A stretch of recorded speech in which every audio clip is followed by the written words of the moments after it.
Ian, one other things too, we're going to talk about the Atlanta Falcons and the mock draft for them. And, so many questions for this football team coming into this offseason. Obviously, the trade away of Matt Ryan to the Indianapolis Colts, Marcus Mariota, he comes in as their quarterback. And a lot of people assume he's going to be the starter. But here in this latest mock draft here at Pro Football Network, round 1, pick number 8, the Atlanta Falcons, they take Malik Willis, quarterback out of Liberty. Is this the guy that's going to come in? Is he going to come in right away and maybe compete with Marcus Mariota if this were the pick? Or would you imagine that this is going to be something where, hey, they're going to let him sit, learn from a guy like Mariota for maybe a year, and then take over? There's still a lot of questions too, especially even at wide receiver for this Falcons team. Yeah, for sure. This mock was more of a, the board did not play well at edge for them. And I think that's one of the top needs I have. If you can get a guy, one of those top 4 guys at that position, then you get them. But it didn't fall very well for them. So that kind of, facilitated a thought for me, which is, can the Falcons still have a good draft if they take a quarterback in number 8? Because here's the thing. If Malik Willis, a lot of people are thinking, you might have to trade up for him at this point because, he has the highest upside in the class. It's not really, we don't know who's going to go first, where they're going to go. But if you can get him fall to that point, you don't have to trade assets for him. Maybe it's a great buy low proposition. Get him in there with that lone pick. You're not having to give up any extra assets for him. Get him behind Marcus Mariota. I don't think he starts right away. I think there's a lot of work to do in terms of refinement. But, the selling point with Willis has always been the upside, right?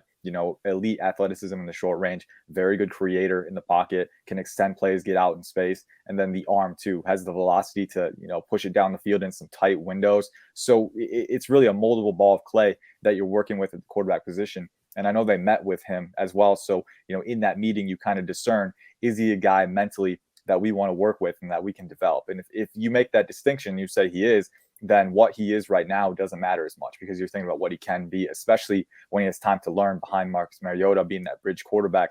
So, taking that onto account, I look at the Falcons. They do have a few more picks. And I think that, you can maybe invest in the roster with those picks and take a QB at number 8 if he falls to you and you don't have to give up extra assets. So Malik Willis, obviously, I think the situation plays in his favor, not having to start right away. That's the big key for him. But since he doesn't in Atlanta, I'm thinking get him in there. And maybe year 2, you have a stronger roster. You can kind of ease him in. And he could go on to be a very, very good player.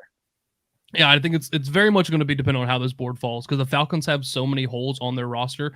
The way the draft falls, they need to have a plan A, plan B, and then also, okay, if we do this here, how's it going to alter our strategy later on? If you can get Malik Willis in there, number 8, a guy who we think have arguably one of the highest ceilings of this entire draft class, I think it makes a ton of sense to bank on him, but also not put the pressure on him to deliver in year 1.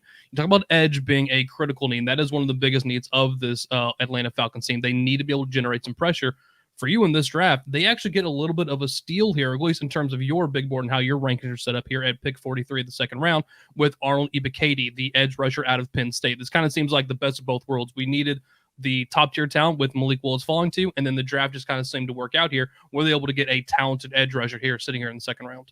Yeah, I'm a big fan of Arnold Ebiketie and what he has to offer. And I think, obviously, with the depth of this edge class, we've been talking about it all offseason. Yep. There's so many good players in it. I have to think if you're Atlanta, if you don't get your guy at number 8, maybe someone can fall to you at 43. And in this mock, Arnold Ebiketie is the guy who falls.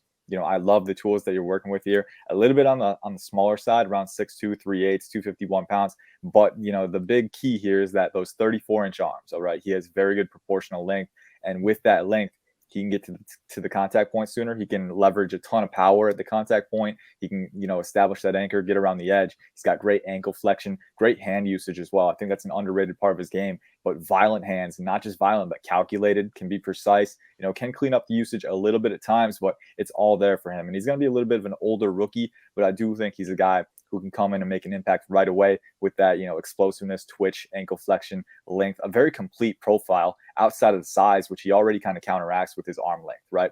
For me personally, arm length is more important. And if you're 251 pounds at around 6'2.5", that's pretty dense too. Like if he was like 239, right, or in the mid 230s to 240, I'd be a little more concerned.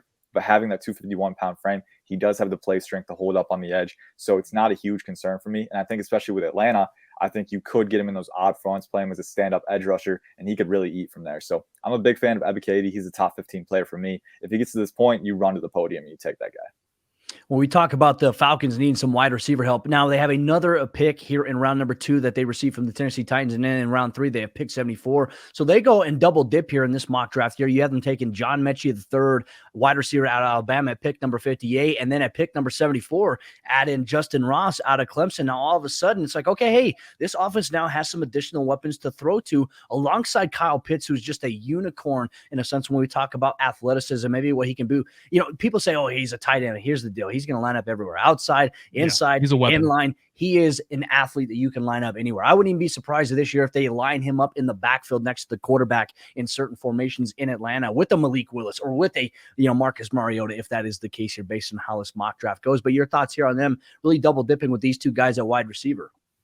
Yeah, I'll start with Justin Ross because he was an interesting one for me. I, was thinking back and, I had only seen him in passing during the season. So I was thinking to myself, I'm not sure if he showed the same athleticism he did before the injury, but I looked back and I regraded him and I finalized his grade, I think a couple weeks ago. And I was really impressed with what I saw. And I know that he was playing on a broken foot, I think, or at least a fractured foot. So he had that injury that he was working through for most of the year, and he still put on some pretty good tape. I mean, I think the size is the big calling card for him, around 6'3", 5'8", 205 pounds, a very dense frame, but he's really light on his feet for that frame. I mean, I think he's a pretty smooth athlete.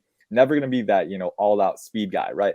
But I do think he shows more burst on tape than he tested with. I think that's an important part of his game, being able to accelerate a little bit. But the route running, too, was very impressive to me. I think he's a very nuanced route runner for his size. Can actually stop pretty quickly, can get that hip sink in there. And then on those vertical routes, too, where he's breaking off that stem, he's very good at eating up that cushion, kind of pressing DBs upfield and then using those wide steps at the stem to get them off balance and capitalize on that. And you need to do that if you're not an elite athlete, which he's not quite elite. But I still think he's very smooth, very technically proficient for his size. And then at the catch point as well, that 6'4", 215 frame really helps him out. So I love the instincts catching, but then also the separation ability for his size. Can be a really good player, a productive player on the boundary. And then John Mechie is kind of, a little bit different style, a little smaller, but I think put him in the slot and he can do a very good job. He's, he's a guy that, again, kind of like Justin Ross, doesn't have an elite trait to him. He's more of a just really solid receiver all around, pretty twitchy, even though he's not explosive, right? He's got good deep speed. But I really like his route running. Again, very nuanced, very detail-oriented, and he's got good hands. Again, I think he can improve the technique a little bit more, but he's shown he can track the ball, contort, and make those catches beyond his frame. So I think get Ross and Mechie in there. To me, those are two of the more dependable guys in this class. The ceiling might not be high for either of them, but around Kyle Pitts. Kyle Pitts is your unicorn that you're drawing attention with. Get a couple of those solid guys in there, and that can really help your offense keep chugging along. And these are also two receivers you're kind of getting a little bit of a discount due to injuries with Justin Ross between the foot, and then also you have to deal with the back injury. They also had to, I believe it was either back or neck, one of the two. Yeah. He had to have the surgery on. Then also with John Mechie coming back from the ACL. But you're getting two guys. I think if you're going to gamble on a receiver, if you are Atlanta, I think this one works out pretty well. Other than the other gambling your other wide receiver did throughout his that offseason. Looking at the rest of the draft here for the Atlanta Falcons, sitting here in round 3, pick 82. One of the picks they got back from when they traded Matt Ryan to them. You've got them addressing defensive tackle here from a player from Alabama in Phildarian Mathis. Is this guy you kind of feel, where is he kind of going to slide into this team? He's more of like a 3-tech, a 0-tech. Like, where does he kind of fit onto this team where they really need a little bit of extra beef on the defensive front? Yeah, and I think that's a good question because I think he kind of goes a little bit of everywhere. Honestly, I think that one of the key selling points for Phildarian Mathis is that he's pretty alignment versatile. He can go at 3-tech, he can go inside to 1-tech. I'm not super comfortable with him 2-gapping right now. I'd like him to strengthen his anchor a little bit, but I do think he has the frame and the length to get there. I think with Atlanta, you got Grady Jarrett, you got Taquan Graham, who I was a big fan of from Texas last cycle, and he showed flashes in his first year.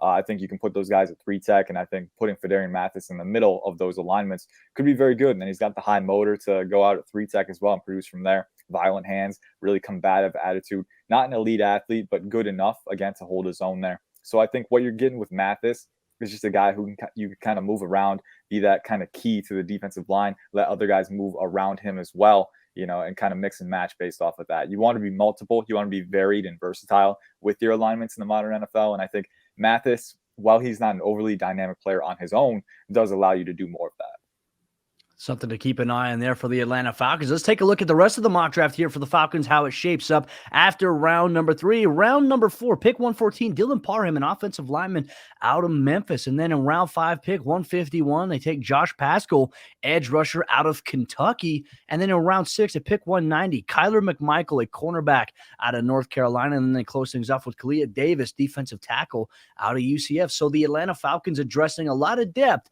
in this mock draft here, presented by Ian Cummings of Pro Football Network.